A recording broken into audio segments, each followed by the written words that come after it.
Bueno, vamos a comenzar con la siguiente parte del estudio de los huesos del miembro inferior y vamos a iniciar con el estudio del fémur. Vamos a comparar el fémur con el húmero y de hecho, cuando nosotros observamos el fémur nos vamos a dar cuenta que la característica que predomina es la longitud sobre anchura y espesor. Por lo tanto, lo vamos a clasificar como un hueso largo. Entonces le vamos a estudiar un cuerpo diáfisis y le vamos a estudiar dos extremidades o epífisis.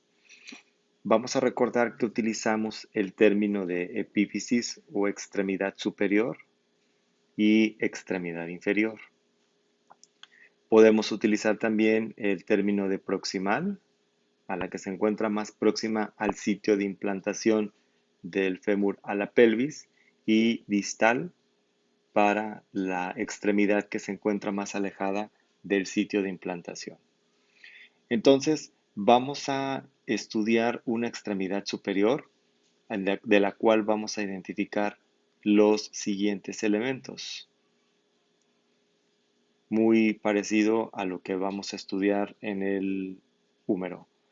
Primero que nada, en este corte coronal vamos a poder identificar de la extremidad superior su primer elemento, que es la cabeza femoral. La cabeza femoral representa los 2/3 de una esfera, en comparación con el húmero, que representaba solamente 1/3 de esfera. Y bueno, esta cabeza femoral se va a encontrar en contacto con esta cavidad que se llama acetábulo, que sería algo análogo a la cavidad glenoidea de la escápula, que es una superficie articular cóncava enfrentándose a los 2/3 de la esfera de la cabeza femoral, que es fuertemente convexa y que, bueno, al igual que la articulación del hombro, va a presentar un fibrocartílago que va a estar inserto aquí en la denominada ceja cotiloidea, cuya función es ampliar la cavidad acetabular para que pueda llevarse a cabo el contacto y la articulación denominada coxofemoral o articulación de la cadera. Este fibrocartílago se va a llamar labrum acetabular, en comparación con el labrum glenoideo de la cavidad glenoidea. Vamos a identificar nosotros que aquí en la cabeza femoral se va a encontrar una pequeña fosita denominada fosita de ligamento redondo. Muy importante porque este ligamento no actúa como un medio de unión de la articulación coxofemoral. Este ligamento es intraarticular y por él van a viajar una serie de vasos sanguíneos cuya función es vascularizar la cabeza femoral. Entonces, esta cabeza, como lo vemos, va a estar sostenida por un cuello anatómico. Si recordamos el húmero, en el húmero vamos a poder identificar que el cuello anatómico era solamente una línea. Sin embargo, aquí vamos a identificar que es todo un cilindro aplastado de adelante hacia atrás, al cual vemos una serie de rugosidades y porosidades, y que va a estar limitado hacia adelante por una línea que va a unir a estas dos masas óseas grandes denominadas trocánteres, que son análogos al troquíter y al troquín del húmero, denominada línea intertrocanteria. Por detrás, esa línea va a ser sustituida por una cresta saliente, que se va a denominar cresta intertrocanteria. Esto es importante, jóvenes, porque nosotros vamos a poder identificar que en los extremos de esta línea intertrocanteria se van a encontrar dos pequeños tubérculos. Un tubérculo se va a denominar pretrocanterio y otro se va a llamar pretrocantíneo, por encontrarse ubicados por delante respectivamente de la tuberosidad mayor o trocánter mayor y del trocánter menor.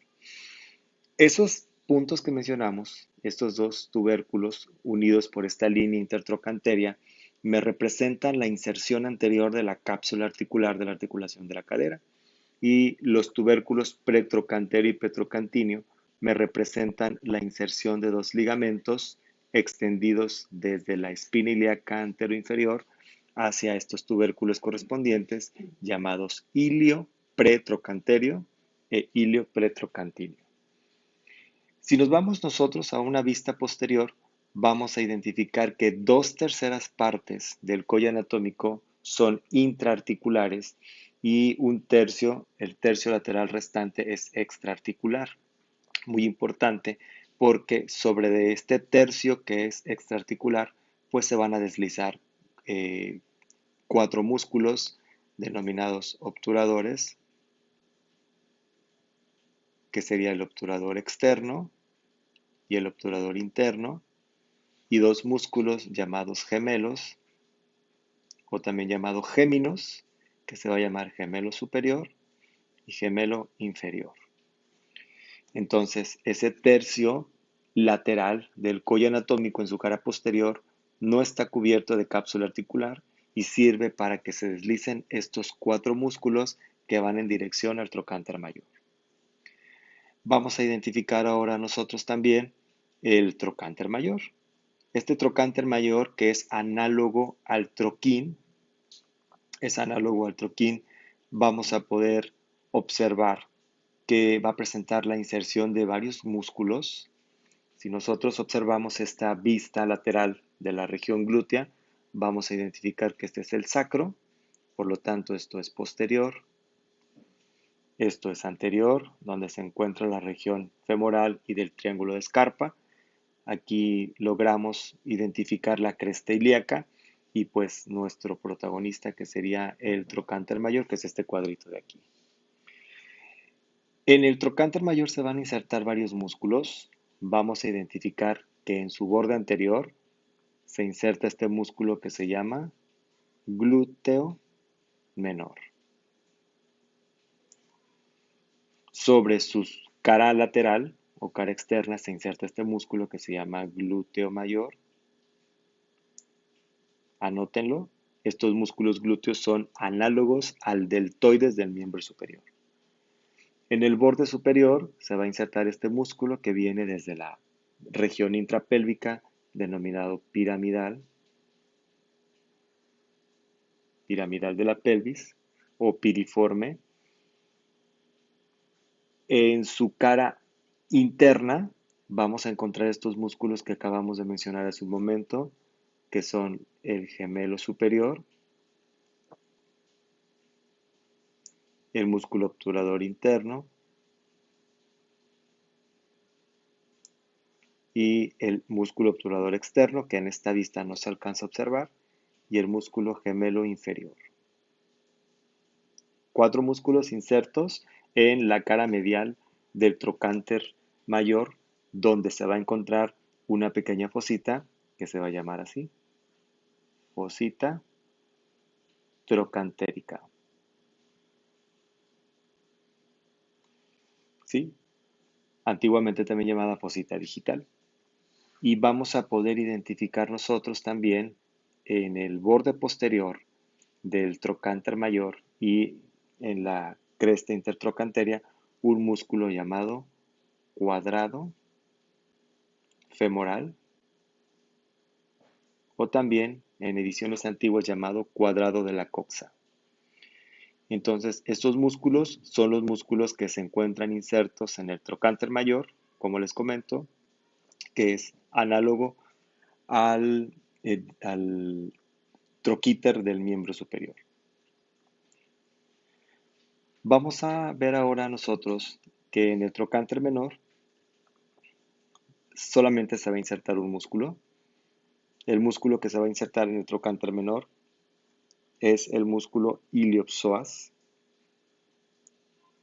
Es el músculo iliopsoas que, bueno, al igual que el músculo subescapular que se insertaba en el troquín, este músculo iliopsoas se va a insertar en el trocánter menor. Entonces, el músculo iliopsoas es análogo al músculo subescapular. Y bueno, también aquí en el extremidad superior del fémur vamos a encontrar nosotros un cuello que se va a llamar cuello quirúrgico, donde se va a encontrar la anastomosis de unas arterias denominadas circunflejas femorales, parecidas a las circunflejas humerales que se encuentran en el húmero. Y bueno, en el húmero había un nervio axilar o circunflejo, aquí solamente va a ser las anastomosis entre esas arterias. Vamos a ver ahora nosotros que para el estudio de la diáfisis del fémur vamos a poder identificar eh, algunos aspectos análogos con la diáfisis del húmero, que bueno, decíamos nosotros que la diáfisis del húmero, perdón, va a tener forma de un triángulo al cual le vamos a estudiar tres caras. Le vamos a estudiar una cara posterior, le vamos a estudiar una cara anterolateral y le vamos a estudiar una cara anteromedial. Cuando ocurre el movimiento de rotación de los miembros inferiores durante el desarrollo embrionario, estas caras van a cambiar, de tal forma que la cara posterior ahora se va a convertir en la cara anterior del fémur y las caras anterolateral y anteromedial respectivamente se van a convertir en las caras posteromedial y posterolateral. Sí, entonces si nosotros dibujamos la diáfisis femoral, pues vamos a darnos cuenta que efectivamente también tiene forma de un triángulo, pero a diferencia del húmero, este triángulo pues está rotado por las características que mencionamos. Vean aquí cómo está la cara posterior. Cuando ocurre el movimiento de rotación de la extremidad, esta cara se va hacia adelante. Y estas dos caras anteriores, lateral y medial respectivamente, rotan y se van y forman las caras posteriores. ¿Sí? Ahora, mencionábamos nosotros que todos estos músculos del brazo van a estar rodeados por una fascia que se va a denominar fascia braquial. Esta fascia braquial va a emitir dos tabiques importantes que decíamos que se insertaban en los bordes lateral y medial de la diáfisis humeral respectivamente. Bueno, aquí vemos nosotros que también hay una fascia llamada fascia femoral o también llamada fascia lata que va a envolver a los músculos del muslo, y de igual forma nos va a formar dos tabiques intermusculares que, bueno, si nosotros observamos aquí en la imagen, se van a insertar en el importante borde posterior de la diáfisis femoral. Importante borde posterior, tan importante que podemos observar nosotros el origen de varios músculos y la inserción de estructuras fibrosas. Y bueno, decíamos nosotros que la región anterior del brazo, pues iba a encontrarse dos músculos, que era el músculo bíceps y el músculo braquial, y en la región posterior se iba a encontrar el tríceps. Bueno, ocurre el movimiento de rotación y este tríceps se va para adelante y ahora no se va a llamar tríceps, se va a llamar cuádriceps. Entonces, estos cuatro músculos son el tríceps del miembro inferior. Recuerden ustedes que el tríceps era extensor del codo. Bueno, el cuádriceps, perdón, va a ser extensor de la rodilla. Y entonces identificábamos nosotros también otro músculo muy importante, que es el músculo bíceps braquial, que cuando ocurre el movimiento de rotación, pues se va a la región posterior y entonces aquí se va a llamar bíceps femoral. Mientras que el bíceps braquial era flexor del codo, el bíceps femoral va a ser flexor de la rodilla. ¿Sí? Entonces, vamos a identificar nosotros también otro punto importante. Miren, decíamos que medialmente iba a formarse un canal músculo facial, denominado canal humeral, por donde transitaba la arteria braquial, acompañado de sus venas braquiales y del nervio mediano. Bueno, aquí vamos a encontrarnos también nosotros otro canal que se va a denominar canal femoral, en donde va a viajar una arteria que se va a llamar femoral superficial y sus dos venas femorales superficiales y un nervio que se llama nervio del músculo vasto medial. Entonces, bueno, hacemos un acercamiento de la región y empezamos a identificar los músculos. Vean, este músculo se va a llamar recto femoral anterior, este músculo se va a llamar vasto lateral, este músculo se va a llamar vasto medial y este músculo se va a llamar vasto intermedio. 4 músculos que se van a encontrar ubicados por delante de estos tabiques intermusculares, lateral y medial respectivamente, y que forman parte de la región anterior del muslo, ¿sí? Agregamos un músculo que, aunque no forma parte del cuádriceps, pues también se encuentra en la región anterior y es muy importante por su relación con los vasos femorales. Se va a denominar músculo sartorio. Todos estos músculos, todos, absolutamente todos, son inervados por el nervio femoral. Nervio femoral se origina de un plexo que se llama plexo lumbar. Vemos ahora nosotros que los tabiques son estos dos tabiques intermusculares, lateral y medial, pero se va a agregar un tercer tabique denominado tabique innominado, que es este de aquí, que me va a dividir la región posterior en dos porciones. Una porción donde voy a estudiar 3 músculos, que sería el bíceps femoral, otro músculo que se llama semitendinoso y otro que se llama semimembranoso. Estos músculos en conjunto se van a llamar músculos isquiotibiales. Músculos isquiotibiales son los músculos flexores de la articulación de la rodilla y que van a recibir su inervación por este nervio muy importante que se llama nervio ciático mayor. El nervio ciático mayor es una rama terminal del plexo sacro. Llevamos dos nervios terminales. Nervio femoral, que es terminal del plexo lumbar, y nervio ciático mayor, que es terminal del plexo sacro. ¿Sí? Ahora, vemos que queda un grupo de músculos entre el tabique intermuscular medial y el tabique innominado, y esos músculos son músculos aductores del muslo. Entonces, estos músculos aductores es el músculo aductor largo, es el músculo aductor corto y es el músculo aductor mayor, o también llamado aductor magno. En la imagen solamente podemos identificar 2 de los 3 músculos. Este sería el músculo aductor largo y este sería el aductor mayor o aductor magno, que bueno, también agregamos nosotros un músculo más que se va a llamar músculo recto interno o grácil, que forma parte de esta región medial del muslo y que bueno, son todos estos músculos inervados, todos estos músculos son inervados por el nervio obturador, ¿sí? Nervio obturador. Igual, nervio obturador es un ramo terminal del plexo lumbar. Entonces, bueno, aquí en esta imagen podemos resumir 3 nervios terminales.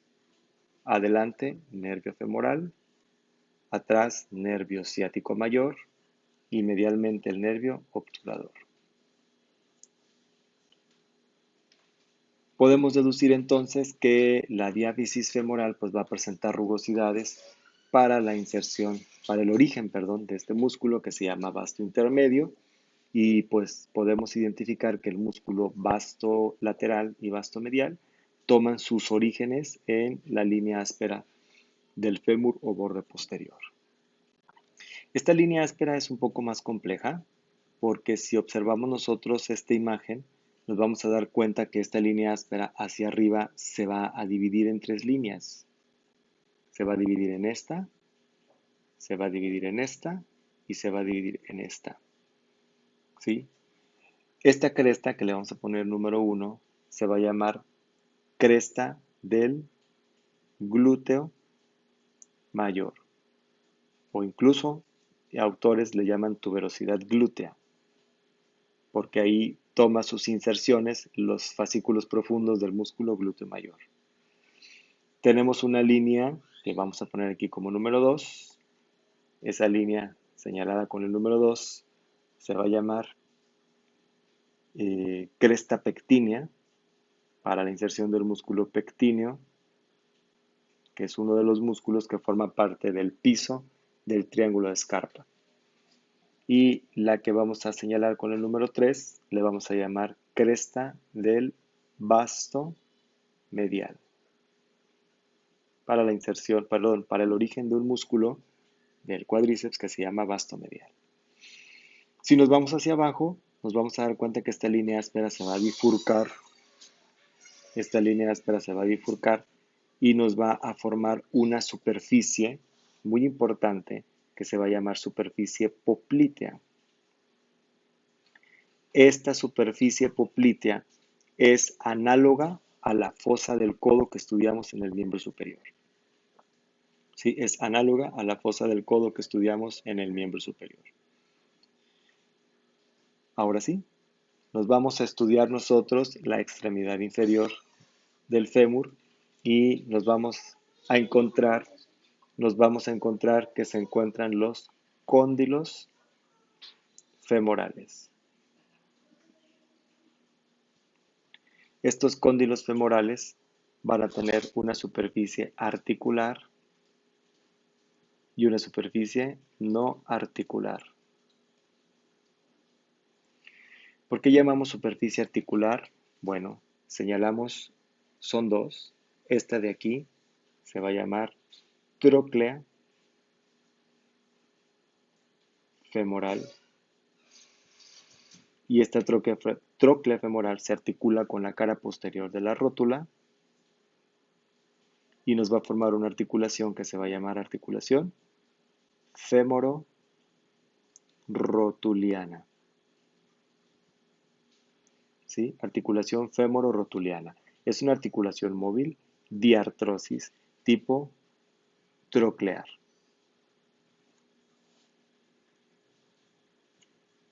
¿Sí? Y si observamos desde una vista lateral, vean toda la convexidad de los cóndilos femorales y los observamos desde una vista posterior, estos cóndilos femorales se articulan con las carillas articular de la tibia, articuladas con los dos cóndilos femorales, y nos va a formar una articulación que se va a llamar fémoro tibial.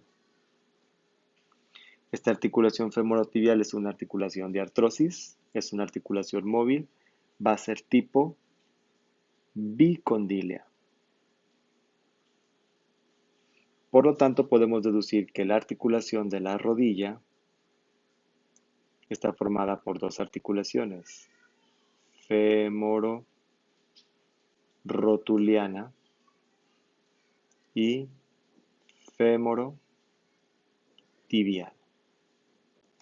Muy parecido a la articulación del codo, donde se formaba la articulación húmero-radial y húmero-cubital. Desde el punto de vista anatómico son dos articulaciones. Desde el punto de vista funcional, actúa como una articulación troclear. Entonces, conociendo nosotros las superficies articulares, vamos a ver las superficies no articulares. Estas superficies no articulares las podemos identificar en estas dos imágenes, que son vistas lateral y medial de la articulación de la rodilla respectivamente, y en donde vamos a poder nosotros marcar estos dos círculos que nos están representando al epicóndilo. En este caso sería el epicóndilo lateral y este sería el epicóndilo medial. ¿Sí? Muy parecido a lo que estudiábamos en el húmero, la extremidad inferior del húmero, donde estudiábamos el epicóndilo y la epitróclea. Bueno, aquí vamos a conservar la nomenclatura de epicóndilos y entonces aquí vamos a ver algunos ligamentos desarrollados a partir de estos epicóndilos. Por ejemplo, miren, voy a identificar este cuyas fibras son horizontales y que se insertan sobre los bordes laterales de la rótula. Se van a llamar fibras epicóndilo rotulianas, llamadas también alerones anatómicos de la rodilla y cuya función es mantener la rótula sobre la tróclea femoral cuando ocurren los movimientos de flexión y extensión de la rodilla. Se llaman fibras epicóndilo-rotulianas o epicóndilo-patelares o alerones anatómicos de la rodilla. Vemos dos ligamentos muy importantes que son los ligamentos colaterales. Este ligamento colateral peroneal que se está insertando sobre el peroné, la extremidad superior del mismo y sobre la extremidad superior de la tibia, específicamente en el cóndilo tibial medial, se inserta este ligamento que se va a llamar ligamento colateral tibial. Estos ligamentos colaterales, recordando que es una articulación troquear, pues son muy importantes porque permiten, evitan los movimientos de lateralidad de la articulación. Muy importantes porque pues, esta articulación es una bisagra y solamente puede moverse de dos formas. ¿Sí? Entonces, esos ligamentos son muy importantes. Vamos a identificar también músculos, miren, sobre la superficie no articular del cóndilo lateral. Vamos a identificar este músculo, la inserción de este músculo que incluso tiene una pequeña fosita que se va a llamar músculo popliteo. Y por arriba del epicóndilo lateral vamos a encontrarnos un tubérculo donde se inserta este músculo que se va a llamar músculo gastrocnemio lateral. ¿Sí? El tubérculo se va a llamar tubérculo supracondilar lateral. Sobre la superficie no articular del cóndilo medial vamos a identificar el mismo músculo que se va a llamar gastrocnemio medial con su tubérculo correspondiente, tubérculo supracondilar medial, y vamos a identificar la inserción de este músculo que se llama aductor mayor o magno, que va a levantar también un pequeño tubérculo que se va a llamar tubérculo del aductor magno. Entonces, vean toda la superficie que voy a señalar aquí. Toda esta superficie es parte del cóndilo, pero es la superficie no articular. No está formando parte de las superficies articulares que van a contactar con la rótula o con la tibia.